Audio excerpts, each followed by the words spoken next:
Assalamualaikum Coaches. Alas 2 na ng madaling araw, lahat ng tao mahimbing ang tulog.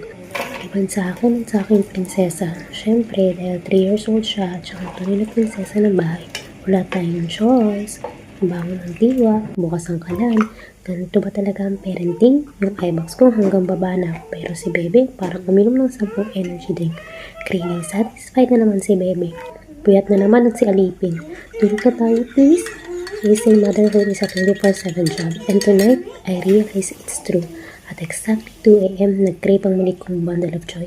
Habang pinapanood ko siyang kumain sa gitna ng dilim, napaisip ako, ang bilis ng panahon, nakakapagod ng puyat, oo, pero makita siyang busog at masaya, bonus na lang yung pagod. Handa akong magpuyat gabi-gabi basta para sa iyo, bebe.